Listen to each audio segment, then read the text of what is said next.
আর কিছুক্ষণ পরে ঢুকতে চলেছে অন্নপূর্ণা যোজনার টাকা। হ্যাঁ, আপনি ঠিকই শুনেছেন। আজ হচ্ছে 1 জুলাই। আজ থেকে কিন্তু ঢুকতে চলেছে অন্নপূর্ণা যোজনার টাকা। মুখ্যমন্ত্রী শুভেন্দু অধিকারী ইতিমধ্যে জানিয়ে দিয়েছেন যে 1 জুলাই তারিখে 1.5 কোটি মহিলার অ্যাকাউন্টে কিন্তু টাকা পাঠিয়ে দেওয়া হবে। সেই দিনটা হলো আজ, মানে আজকে কিন্তু আপনি টাকাটা পেতে চলেছেন। এবার প্রশ্ন হচ্ছে, আপনি কি করে বুঝবেন আপনার অ্যাকাউন্টে টাকাটা এসেছে কি আসেনি?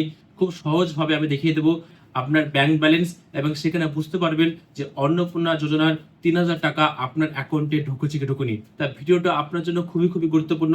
কোনো জায়গায় বাদ না দিয়ে প্রথম থেকে লাস্ট পর্যন্ত অবশ্যই দেখবেন, আর ভিডিওটাকে অবশ্যই লাইক করবেন, আর চ্যানেলে প্রথমবার হয়ে থাকলে চ্যানেলটাকে সাবস্ক্রাইব করে পাশে থাকবেন। তা বন্ধুরা, অনেকেই আছেন যারা অন্নপূর্ণা যোজনার ফর্মটা ফিল আপ করেছেন এবং ফিল আপ করার পরে কিন্তু স্ট্যাটাস চেক করেছেন।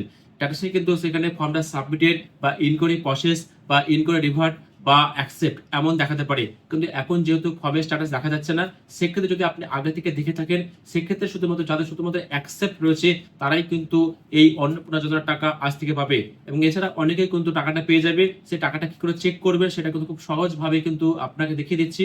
আপনি আপনার হাতে থাকা মোবাইল ফোন দিয়ে খুব সহজভাবে কিন্তু আপনি চেক করতে পারবেন যে আপনি অন্নপূর্ণা যোজনার টাকাটা পাবেন কি পাবেন না। তা আপনি কমেন্ট সেকশনে অবশ্যই লিখে দিবেন যে আপনার স্ট্যাটাসটা কি দেখা যাচ্ছে, আপনি অন্নপূর্ণা যোজনার টাকাটা পেয়েছেন কি পাননি, বা আপনার বাড়িতে আশা কর্মীরা এসেছে কি আসেনি ভেরিফিকেশন করতে। তা চলুন দেখে নেওয়া যাক আপনি কি করে চেক করবেন যে আপনার ব্যাংক ব্যালেন্সে টাকাটা এসেছে কি আসেনি। তা বন্ধুরা, তার জন্য পাশে আমি স্ক্রিন রেকর্ডটা আপনাকে দেখিয়ে দিচ্ছি। সেই স্ক্রিন রেকর্ড দেখে দেখে কিন্তু আপনি করে নিতে পারবেন। তা প্রথমে আপনি দেখতে পাচ্ছেন স্ক্রিন রেকর্ড। প্রথমে আপনি প্লে স্টোরে যাবেন, প্লে স্টোরে গিয়ে একটা অ্যাপ্লিকেশন ডাউনলোড করবেন। সেখান থেকে কিন্তু আপনি প্রত্যেকটা ব্যাংকের ব্যালেন্স চেক করতে পারবেন এবং অন্নপূর্ণা যোজনা 3,000 টাকা পেয়েছেন কি পাননি সেটা একটু চেক করতে পারবেন। তা কিভাবে চেক করবেন? প্রথমে আপনি সার্চে যাবেন এবং সেখানে গিয়ে লিখবেন যে অল ব্যাংক ব্যালেন্স। দেখুন সেখানে গিয়ে লিখবেন অল ব্যাংক ব্যালেন্স চেক। দেখতে পাচ্ছেন আমি অল ব্যাংক ব্যালেন্স চেক লিখে সার্চ করেছি।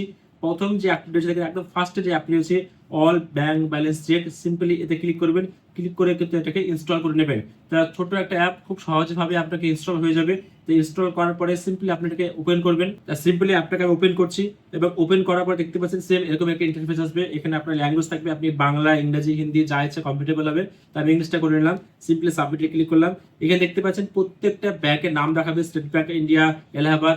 আপনাকে মাথায় রাখতে হবে, আপনি অন্নপূর্ণা যোজনার ফর্ম যখন ফিল আপ করেছেন, আপনার ডেবিটি লিঙ্ক কোন ব্যাংকে রয়েছে সেই ব্যাংকের ব্যালেন্সটা আপনি চেক করতে পারবেন এই অ্যাপের মাধ্যমে।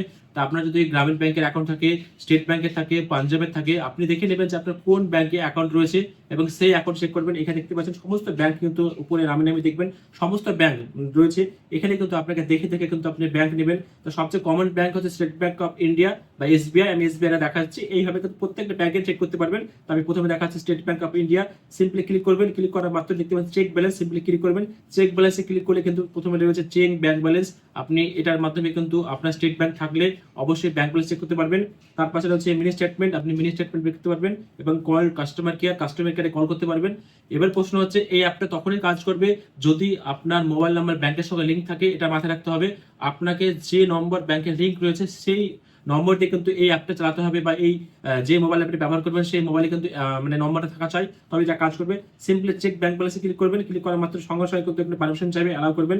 অ্যালাউ করার মাত্রই কিন্তু একটা অ্যাপ খুলে যাবে। এখানে আপনার এক না দুই সিমের পারমিশন চাইবে যে আপনি এক বা দুই চাইছেন। সিম্পলি আমি একে ক্লিক করলাম, সঙ্গে সঙ্গে কিন্তু এটা একে কিন্তু কল লেগে যাবে এবং কল মাত্রই কিন্তু সঙ্গে সঙ্গে একটা দেখতে পাচ্ছেন কল কানেক্ট হয়ে গেছে। সঙ্গে সঙ্গে কিন্তু কলটা কানেক্ট হয়ে অটোমেটিক কলটা ডিসকানেক্ট হয়ে যাবে। আর সঙ্গে সঙ্গে কিন্তু মোবাইলের সঙ্গে সঙ্গে একটা এসএমএস চলে আসবে। সঙ্গে সঙ্গে কিন্তু আপনার মোবাইলে একটা এসএমএস চলে আসবে এবং সেই এসএমএস দেখিয়ে দেবে যে আপনার ব্যাংক ব্যালেন্স কত রয়েছে। ঠিক আছে, সেই ব্যাংক ব্যালেন্স থেকে আপনাকে আইডিয়া করে নিতে হবে যে আপনার ব্যাংকে আগে কত টাকা ছিল, এখন বর্তমানে কত টাকা হয়েছে, অর্থাৎ 3,000 টাকা বেড়েছে কিনা সেটা চেক করতে পারবে। এটা হচ্ছে প্রসেস। দেখতে পাচ্ছেন মোবাইলে আপনার এসএমএস চলে এসেছে, আমি এসএমএসটা আপনাকে দেখিয়ে দিচ্ছি। তো এখানে দেখতে পাচ্ছেন সঙ্গে সঙ্গে কিন্তু এসএমএস চলে এসেছে এবং এখানে কত তারিখে কত টাকা ঢুকেছে সেটা দেখিয়ে দিচ্ছে। এইভাবে কিন্তু আপনি খুব সহজভাবে কিন্তু ব্যাংক ব্যালেন্স চেক করতে পারবেন। তা আমি আপনাকে ক্লোজ করে দেখাচ্ছি এবং এইভাবে কিন্তু যদি মনে করেন যে আপনার এসবিআই ব্যাংক না বা গ্রামীণ ব্যাংক রয়েছে বা আদার্স কোনো ব্যাংক রয়েছে, bank of Baroda, bank of India, Canada, Axis, এক কথায় প্রতিটা ব্যাংকের নাম লেখা রয়েছে। এইভাবে কিন্তু আপনার ব্যাংক ব্যালেন্স চেক করে নিতে পারবেন। কিন্তু শর্ত একটাই যে আপনার ব্যাংকের সঙ্গে যে নম্বর লিঙ্ক দেওয়া থাকে সেই নম্বরে কিন্তু এই অ্যাপটা খুলতে হবে বা এই নম্বরটা কিন্তু এই মোবাইলে থাকতে হবে, তবে কিন্তু চেক করতে পারবেন। যদি কোনো রকম প্রশ্ন থাকে অবশ্যই আপনি কমেন্ট করে জানাবেন, আর এই ভিডিওটাকে অবশ্যই প্রিয়জনদের মধ্যে শেয়ার করে দেবেন। আর কোনো জায়গায় বুঝতে সমস্যা হলে অবশ্যই আপনি কমেন্টে লিখবেন যে কোন জায়গায় বুঝতে সমস্যা হচ্ছে, অবশ্যই কিন্তু কমেন্টের উত্তর আপনি পেয়ে যাবেন।